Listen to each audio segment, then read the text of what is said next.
Hello, coolers, and welcome back to Viva Barca, the home of everything Barca, where we are solely going to be discussing on the post-match reaction of our boss Xavi Hernandez after that disappointing stalemate against Benfica yesterday, a game that we were supposed to win to take us directly into the round of 16. And now we have a much tougher task ahead of us playing against Bayern in Germany. Of course, Benfica have the easier fixture because they host Dynamo Kiev. So even though we have the fate in our own hands, but we know on paper it will be so difficult to beat Bayern Munich, but we just hope for the best. So we're going to be discussing solely on what Xavi had to say after that game. So guys, as we get right into it, please make sure to subscribe to the channel if you haven't subscribed. Give this video a like and make sure to watch this video right up to the very end. Barca, Barca, Barca.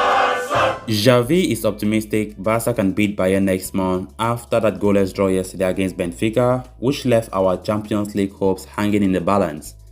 We will have to win at the Allianz Arena on December 8th to make sure that our place in the last 16 is secured, even if Benfica secured 3 points against Dynamo Kiev and Lisbon, who are already guaranteed to finish bottom of the group on the final match day. So the last two meetings between Barca and Bayern ended 8-2 and 3-0, in the German side's favor. But Xavi says he's seen enough in those two matches since replacing Koeman to believe that winning in Munich is very possible. Going by Xavi's words, what makes me most optimistic is seeing the team playing in this way. Xavi said in the news conference after the Benfica draw when asked about his side's chances of progressing to the Champions League. He continued by saying, playing like this, we can compete with anyone. Seeing what I have seen against Benfica, we can go to Munich and win. The positive news is we still depend on ourselves. Bayern sealed the top spot of the group on Wednesday as they made it 5 wins from 5 by beating Kiev 2-1. Barca are second, 7 points, and Benfica are third on 5 points. You can see the table there, very tight. Talking about Benfica and Barca, 2 points separating us. A must win, because if we win that game, for example, we win Bayern next month, we go to 10 points. No matter what happens in Benfica, even if they win Dynamo Kiev, we have secured our second spot. But that would be a very challenging task, right?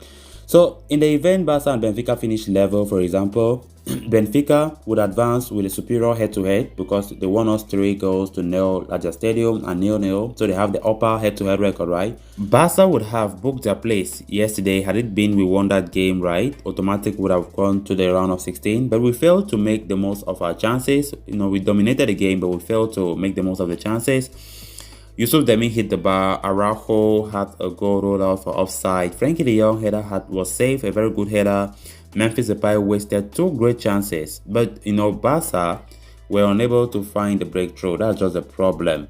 So there was almost a sting in the tail when Benfica, who also had Nicolas Otamendi goal disallowed, saw striker Haris Seferovic missed an open goal after rounding Marc-Andre ter Stegen in stoppage time. We were the better side, insisted Xavi, whose first game in charge was a 1-0 win over Espanyol last weekend. It was a good game. If we had just scored 1 goal, it would have been a great game. In the end, it's a point that feels like much less. Being positive, I think we played well. The idea is catching on. We just lacked that goal. This is the Barca we want, but we must be much clinical. That's 1 goal in 2 games, and that was a penalty. We have to, restore the confidence of the players that score goals. I'm not just talking about the forwards either, but the midfielders that arrived from deep as well. 1 plus for Barca on Wednesday was the return of Ousmane Dembele as a second half substitute. Dembele is out of contract next summer, but Xavi hopes he will sign a new deal. Going by Xavi's words, he changed the dynamics of the game. He generates fear in the opponent. He created chances. It's a shame a goal didn't come from one of his crosses or shots. I've spoken with him and he's happy here. He took a risk playing today because he's not 100%. Another player wouldn't have done that. There was a risk of a relapse, but he surprises you as a person. He's different from what you think. For me, he's an important player. If he's on the pitch, things happen. I hope he renews. Barca have two league games, before facing Bayern, starting with Saturday's trip to Villarreal, who lost to Manchester United yesterday in the Champions League. So, callers, with that, we come to an end of this episode. Thanks a lot for watching. Hope you did enjoy the video and also hope you did subscribe. If you haven't, please make sure to do so you always stay in touch with the latest on FC Barcelona here on Viva Barca. Until next time, bye-bye.